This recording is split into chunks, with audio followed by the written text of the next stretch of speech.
Hello, welcome back. So, I am playing a game called Sryth. It's as you can see up here, fantasy text RPG.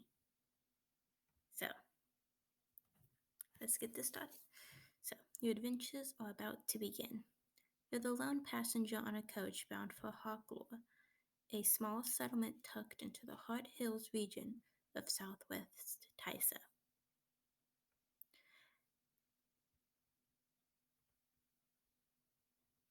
You've never before been to this part of the kingdom, but an insatiable thirst for adventure has at last drawn you out of the quiet existence you've long known and into the wilder, a bit more perilous world. So, hint, clicking the link below will take you to the next game section. You will often have multiple links at the end of a game section from which to choose your next course of action. So, which link? Oh, there it is. The first step you took on your journey toward becoming a professional adventurer was to embark on the long and arduous trek from the safety of your doorstep to the gates of Tysa's bustling capital city, Talanus. It's on one of the early legs of this journey, a bright, crisp autumn morning, that you meet up with the coach on the southern outskirts of Hot Hills.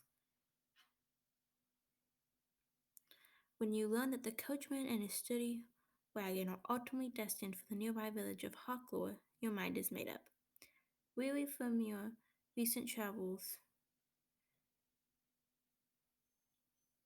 you pay the driver what seems like a meager fare and climb aboard, somewhat surprised to find yourself the sole occupant of the road-worn carriage's cramped, uncomfortable interior.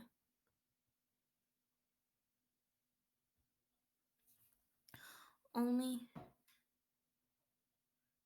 only moments after you've taken your seat, the coach lurches to a start, rumbling and clattering over the twisting, uneven road that steadily winds its way north, deeper into the heart of the kingdom. However, the wilds of the world are dangerous, unpredictable places, where even the very wary may suddenly find themselves facing perils, both grave and unexpected.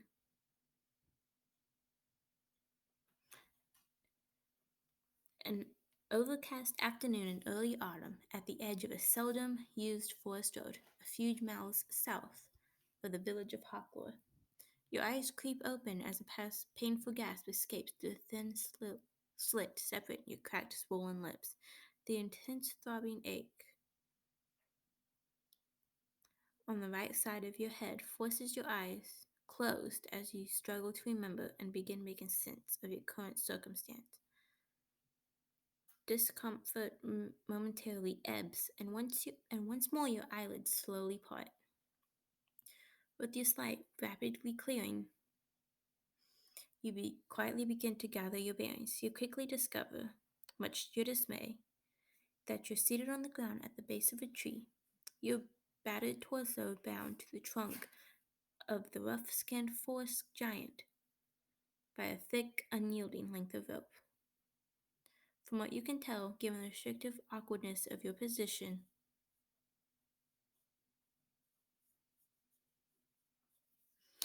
you no longer have your weapons. Wow.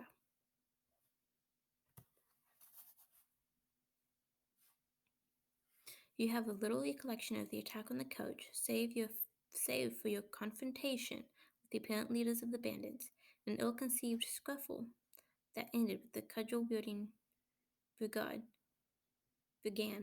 delivering a staggering blow to the side of your head. It was that savage, well-placed strike that apparently robbed you of consciousness and ultimately landed you in your current predicament.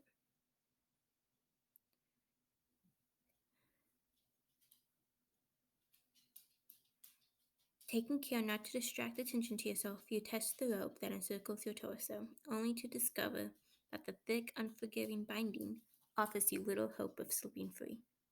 Instinct takes over, realizing that you cannot afford to remain in such a vulnerable position. bound and weaponless, you hurriedly begin to formulate a plan of escape. It's at that precise moment, when your thoughts beginning to race, that a soft feminine voice slips into your left ear. Not just yet. Let me distract them.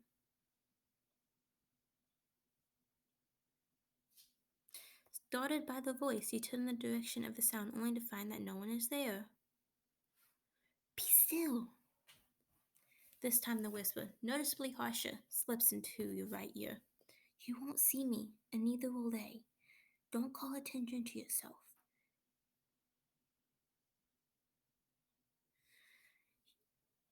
Keep still, you're almost free.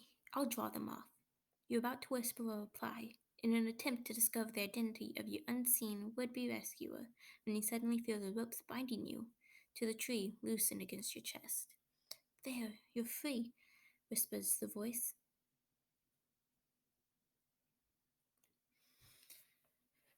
At your left ear, but don't move yet. Wait until they're gone, and then take flight west through the forest. When you reach a stream, follow it north to the split rock. I'll meet you there. Here, take this before you go. You might need it.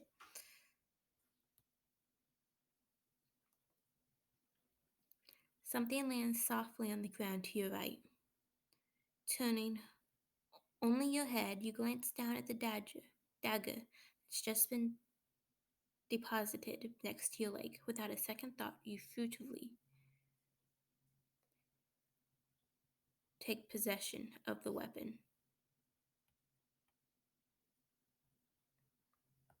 So be sure to wield the dagger. So we're going to hit view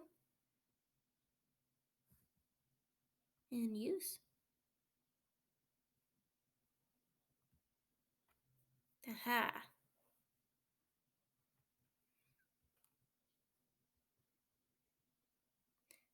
Startled by the voice, you turn. Oh, nope, we're down here.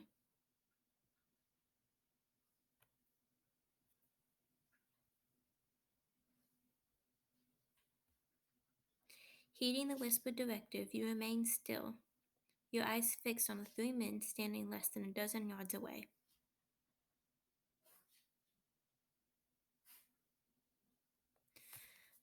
Their backs are turned to you as they peel along the winding forest road. It seems as if they are waiting for something. Suddenly, a voice cries out to the right of the bandits. In unison, the three brigands spin their heads in the direction of the unexpected sound. The voice, unmistakably the same one that only moments ago whispered into your ear again, calls out, cruelly taunting the bewildered trio. As the men take a few cautious steps toward the edge of the clearing, one of them turns and glances at you.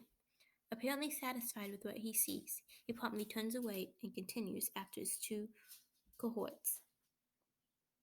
Your captors reach the wall of undergrowth at the side of the clearing and halt. The voice, now considerably more distant, continues to call out to them, though it's plain to you that the men are leery of following the unseen agitator into the wood. Freed from the ropes that bound you, and realizing that your window of opportunity may be closing fast, you swiftly and quietly regain your feet. Giving yourself only a moment to recover your balance, you quickly attempt to determine your next course of action.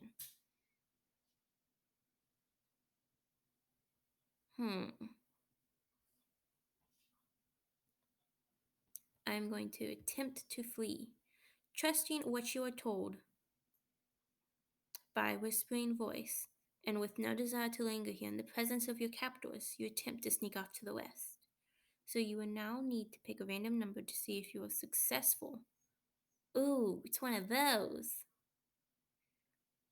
Oh, stealing quietly through the dense undergrowth, you've covered only a few yards when the frantic shouts of your startled captors reach your ear. Glancing back over your shoulders, you watch as two of the brigands, their weapons drawn, rush in your direction. Cursing loudly at you and at one another as they bound through the wood, the pair of highwaymen swiftly closes in. I'm going to take a look at my skills.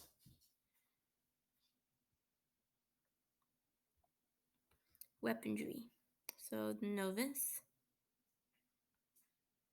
how do you use them? We're going to hold my ground and engage them. With your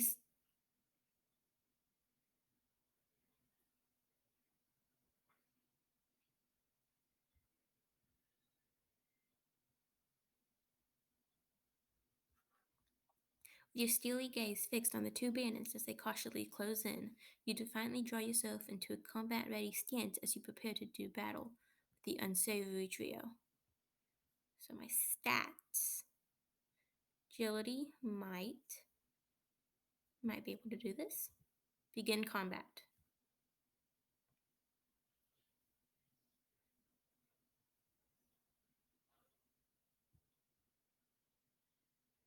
I'm going to subdue my enemy without killing. So you stab at your enemy. Enemy loses. What do you mean I lose? The brigade clutches you with a short sword.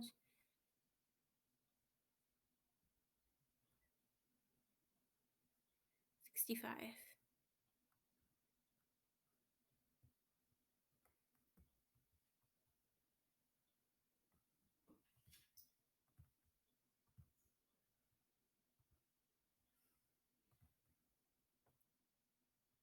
So defensive.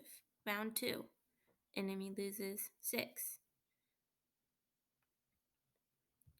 We're going to keep. Oh! Well, I lose 4, so I'm slightly wounded. They're extremely battered, so we're going to. Okay, we did it! You've subdued your foe. The two brigades, having been soundly battered. Ooh! 1 XP applied to general, 1 XP applied to weaponry. Take a look at that. Let's go ahead and take a look at that. Skills. Weaponry.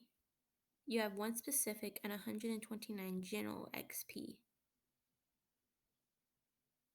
So civic experience is experience your character has earned for a single skill or power. So let's see what it takes to train it. So I could probably, but I can only train in safe locations.